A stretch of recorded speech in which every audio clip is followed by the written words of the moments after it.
ආයුබෝවන් අද දෙරණ ප්‍රධාන පුවත් සිරස්තල බාලතෙල් ගනුදෙනුවේ පැටිකිරිය පාඩුවක් සිද්ධ වෙන්නේ 720ක් ලීටරයකට අඩුවීමක් 2.27ක පාඩුවක් රෝගීන් පීඩාවට පත් කළ වර්ජනය අවසන් ඇමතිකම් හිමිවන නවක මන්ත්‍රීවරු කවුද දුර්වල අමාත්‍යවරුන් තැන්වලට මේ අය දාන්නයි ආණ්ඩුව සැලසුම් කරලා තියෙන්නේ මේ ආරංචිය සැලවීමත් සමග ශ්‍රී ලංකා නිදහස් පක්ෂයේ ජ්‍යෙෂ්ඨයෝ කලබලයට පත් වෙලා මර්වින් නිවන් මඟ අතහරි දිව්‍ය ලෝකේ ගිහින් පොඩි ජොලියක් දාන්නවා අද දෙනනින් අදත් මේ තහවුරු කෙරෙන්නේ ඔබේ ඇත්ත දැනගැනීමේ අයිතියයි. ගුවන් යානා සඳහා ගෙන්වන ලද ප්‍රමිතියෙන් තොර ඉන්ධන මෙට්‍රික් ටොන් 7500ක් භූමි තෙල් සඳහා මිලදී ගැනීමෙන් ඛනිජ තෙල් සංස්ථාවට බැරලයකින් ඇමරිකානු ඩොලර් 125ක ලාභයක් හිමි වූ බව පැවසුවත් අද එම ප්‍රකාශය ඛනිජ තෙල් සේවකීන් විසින් ප්‍රතික්ෂේප කරනු ලැබුවා. ඔවුන් පෙන්වා දෙන්නේ ප්‍රමිතියෙන් තොර තෙල් මිලදී ගැනීමෙන් රජයට විශාල පාඩුවක් සිදු ඇති බවයි.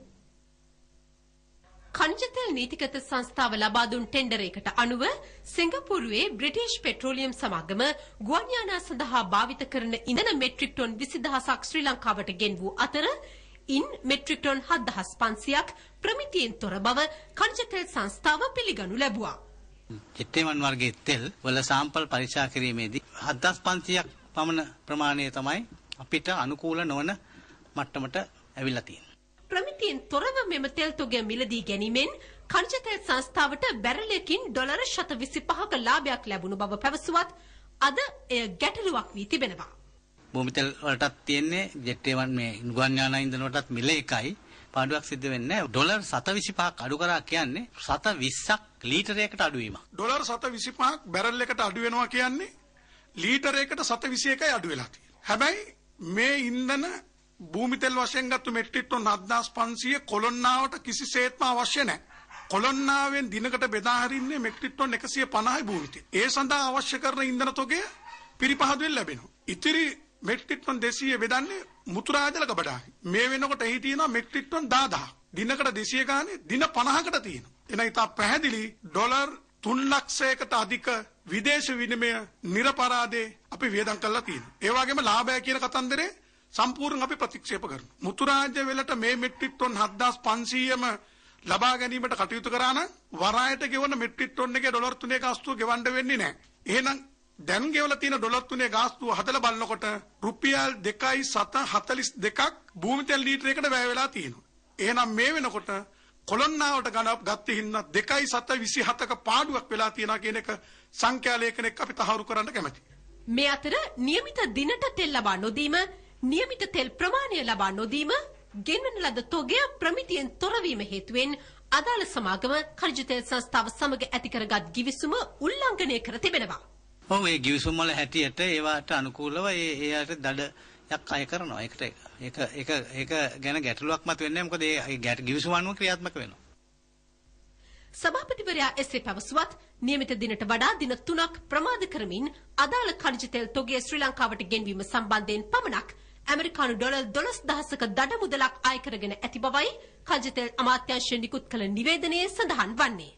බ්‍රිටිෂ් පෙට්‍රෝලියම් සමාගම හරහා ගෙන්නපු ගුවන් යානා ඉන්ධන තොගය 20000ම තිබුණේ නැහැ. එහෙනම් ගිවිසුම් අනුව අය කරගන්න තිබුණු ඩොලර් මිලියන 1කට වඩා අධික වන්දිය ඒ සමාගමෙන් අය කරගෙන නැහැ. දැන් අපිට වාර්තා වෙන්නේ නැව් සඳහා දඩ ගාස්තු ගැනීමක්. අපි මේ වෙනකොට තෙල් සංස්ථාව 2006 ඉඳලා අද වෙනකොට දිනකට ඩොලර් 30000 ගානේ ප්‍රමාද ගාස්තු ගෙවලා තියෙනවා නැව් ගණනාවක්. ඒ අනුව රුපියල් මිලියන 7000කට අධික ප්‍රමාද ගාස්තු විතරක් ගෙවලා තියෙනවා. හැබැයි මේ වාර්තා අනුව ලක්ෂ 33 නම් වන්දිය අරන් තියෙන නැව් සමාගම දිනකට ඩොලර් 7000ක්වත් අරගෙන නැහැ. ඒ කියන්නේ දින 4-5 මේ නැව් ප්‍රමාද. එහෙනම් નિયમિત වන්දිය අරගෙනත් නැහැ. පැහැදිලිව දින 4ක් නම් ප්‍රමාද දිනකට ඩොලර් 30000 ගානේ ඩොලර් 1,20,000ක් අය කරගන්න. එහෙනම් ඒක අය කරගෙන නැහැ. කරුණාකරලා ඇවිල්ලා මේ මාධ්‍ය හරහා හෝ අපිත් එක්ක පෙන්වන්න මේ ලාභය සහ පාඩු.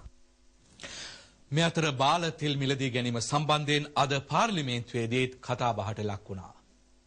දැන් ගිය ජූනි මාසෙන් පස්සේ නැවතත් ආපහු බාල තෙල් පිළිබඳව අපිට කතා කරන්න සිද්ධ වෙලා තියෙනවා. ඉතින් සාමාන්‍ය ඔබතුමා දන්නවා මෙට්‍රික් ටොන් 8000ක විතර ප්‍රමාණයක් සංචිතයක් සාමාන්‍යයෙන් තියාගන්න ඕනේ මේ ගුවන් තෙල් සම්බන්ධව තිබෙන කාරණේ ගත්තම ඒකයි සිද්ධ වෙලා තිබුණේ. නමුත් බිඳුවට වැටෙනකල් ඉඳලා ඇයි මේ මෙච්චර තොගයක් ගෙනාවේ. ඒ වගේම ඉනොක් සමාගමට ඔබතුමාලා කිසිම තීන්දුවක් ගත්තේ නැහැ. මේ වෙනතුරු ඒක තහනම් කරෙත් නැහැ. ඒකට වන්දි මුදලක් ගත්තෙත් නැහැ. ඒ සම්බන්ධව කිසිම ක්‍රියාමාර්ගයක්. ඒ නිලධාරීන්ට මේ වෙනකොට උසස් වීමුත් දීලා තියෙනවා මේකට සම්බන්ධ කට්ටිය. ඒකේ ප්‍රතිඵලය නේද මේ දැන් අදත් තවත් තෙල් සමාගමකට සිද්ධ වුණේ මේ වගේ බාල තෙල් ගෙනල්ලා අපේ රටේ රවට්ටන්න. සාමාන්‍යයෙන් තෙල් තොගයක් නෙවෙයි නෙම ලංකාවට ආනයනය කරන ඕනම භාණ්ඩයක්. නැව්ගත කරන තොටුපළේදී නැව්ගත කරනකොට ඒ සඳහා ඉන්ස්පෙක්ෂන් සර්ටිෆිකේට් එකක් ඉෂුව කරන්න ඕනේ. ඒක ඔතොරයිස් කම්පැනි බලලත් සමාගම. ඒතර මෙතෙන්දිත් ඒ ලෝකයේ පිළිගත් සම්මත සමාගම් කීපයක් තියෙනවා ලියාපදිංචි වෙලා ඒවෙන් නිකුත් කරන සහතිකයක් මේ ගොඩ පටවන අවස්ථාවේදී මේවා නියම පෙරවිතරයන්ට තියෙනවායි කියලා. හැබැයි මෙහෙට ආවහම අපි අවස්ථා දෙකකදී නැවෙන් තෙල් බාන්න කලින් අවස්ථා දෙකකදී පරීක්ෂා කරන රසායනාගාරේ ඒ පරීක්ෂා කිරීමේදී තමයි අහුනේ මේ එක ටැංකියක පෙරවිතරයන් හා ගැලපෙන්නේ නැහැ කියලා. දැන් එතන වරද කාගේද? වරද තින්නේ එකක් නැව්ගත කරපු සමාගම එක්ක මේකට වත් කියන්නේ. නැත්නම් ප්‍රවාහනය කරපු නෞකාව තුලදී මේක කන්ටැමිනේට් වෙන්න ඕනේ. එහෙම නැත්නම් ඉන්ස්පෙක්ෂන් සර්ටිෆිකේට් එක වැරදි. මේකට කවුරු නිලධාරියෙක් වගේ කියන්න වෙන්නේ නැහැ. එහෙනම් මේක විදෙන් විදේ සිද්ධ වෙන්න ඕනේ. මේක මේ 1982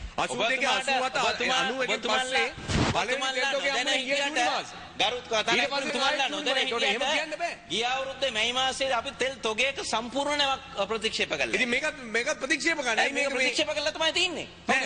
ප්‍රතික්ෂේප කළා නෑ. දැන් ඔබතුමාලා කියන්නේ මේකට හුමාරු කරන්න හදන්නේ. නෑ. ඔබතුමාට පැහැදිලි කරගන්න. ප්‍රතික්ෂේප කරන්න කියනවා ප්‍රතික්ෂේප කරයි කියනවා. ප්‍රතික්ෂේප කළා ගුවන් තෙල් හැටියට මිලදී ගැනීම. මේ අතර හම්බන්තොට වරාය ඉදිකිරීමේදී හානියට පත්වන්ට වන්දි ලබා නොදීම සම්බන්ධයෙන් එක්සත් ජාතික පක්ෂයේ නියෝජ්‍ය නායක සජිත් ප්‍රේමදාස මහතා පාර්ලිමේන්තුවේදී ප්‍රශ්න කළා. මගේ පළවෙනි අතුරු ප්‍රශ්නය ගරු ඇමතිතුමාට දැන් හම්බන්තොට වරාය ඉදිකිරීමේදී පළවෙනි පියවර ක්‍රියාත්මක කිරීමේදී ගල් ඉවත් කිරීම සඳහා බෝර දැමීම හේතුවෙන් විශේෂයෙන්ම හම්බන්තොට මහනගර සභා බල ප්‍රදේශයේ සහ ඊට තදාසන්න ප්‍රදේශවල නිවාස රාශියකට හානි සිදු වුණා. මම ඔබතුමාගේ අවධානය යොමු කරන්න කැමතියි මේ වෙනකන් එක සතයක්වත් වන්දි මුදල් ලබා දීලා නැහැ. කරු කතානායකතුමනි වරාය මහමාර්ග අමාත්‍යාංශයට මේ වනතුරු අපේ නිවස මේ විදිහට යම් අලාභයක් සිදු වෙලා තියෙනවා කියලා කිසිම පුජ්‍යලයක් ලිඛිතව දැනුම් දීලා නැහැ. නමුත් අපි ඒ ප්‍රදේශවලට ගිහිල්ලා හොයලා බලනකොට එහෙම සිදුවීමක් මේ කියන ප්‍රදේශයේ සිදු වෙලා නැහැ. ගරු කතානායකතුමනි මම කැමතියි මේ ඔබතුමාගේ අදහසක් මේක ගැන ගන්න. මොකද ඔබතුමා හම්බන්තොට බල ප්‍රදේශයේ තිස්සමහාර මාසයේ ප්‍රධාන සංවිධායකතුමා. ගරු ඇමතුමනි මම ඒකට වරාය කටයුතු බාර ඇමතිවරයා ඒ වගේ ජනතාව පැමිණිලි කරා දිසාපත්තුමාට පැමිණිලි කරලා තියෙනවා. ඒ අනුව වරාය හා ගුවන් සේවා අධ්‍යක්ෂ ලේකම්තුමා පරීක්ෂණයක් කළා තියෙනවා කණ්ඩායමක් ගිහිල්ලා සියලුම දේවල් තක්සේරු දෙපාර්තමේන්තුව කියලා තියෙනවා. දැන් තියෙන වරායට ගෙවන එක විතරයි. ඒ ඔස්වලපත්. එහෙනම් කවදාද ගෙවන්නේ? හොඳයි. නෑ මම ගරු කතානායකතුමා අමාත්‍යාංශයේ අමාත්‍යවරයා පොඩ්ඩක් කිව්වනම් කවද්ද ගෙවන්නේ කියලා. මට නිශ්චිත දිනයක් කියන්න බෑ තමුන්නාස්. පුළුවන් තරම් ඉක්මනට. රෝගීන් රැසක් පීඩාවට පත් කරමින් ගෙන ගිය වෘත්තීය සමිති ක්‍රියාමාර්ගය වහාම අත්හිටුවීමට තීරණය කළ බව රජයේ වෛද්‍ය නිලධාරීන්ගේ සංගමය පවසනවා. එම සංගමය සෞඛ්‍ය අමාත්‍යාංශය සහ මුදල් අමාත්‍යාංශය සමග අද දිනේ විශේෂ සාකච්ඡාවක් පැවැත්වූ අතර එම සාකච්ඡාවෙන් අනතුරුව වෘත්තීය සමිති ක්‍රියාමාර්ගය නතර කිරීමට තීරණය කළ බවයි රජයේ වෛද්‍ය නිලධාරීන්ගේ සංගමේ ලේකම් වෛද්‍ය චන්දික එපිටකඩුව මහතා ප්‍රකාශ කළේ. ප්‍රවාහන දීමනාව ඇතුළු ඉල්ලීම් කිහිපයක් මුල් කර ගනිමින් දිවයින පුරා රෝහල්වල වෛද්‍යවරු ආරම්භ කළ වර්ජනයේ හේතුවෙන් රෝගීන් මහත් දුෂ්කරතාවකට පත් වුණා. වර්ජනයේ හේතුවෙන් කොළඹ ජාතික රෝහලේ මෙන්ම දිවයිනේ බොහෝ රෝහල්වල රෝගීන් මේ ආකාරයෙන් අද අලුයම සිට රෝහලේ රැඳී සිටියද බාහිර රෝගීන් සඳහා ප්‍රතිකාර ලබා දීමේ කටයුතු සිදු කෙරුණේ නැහැ.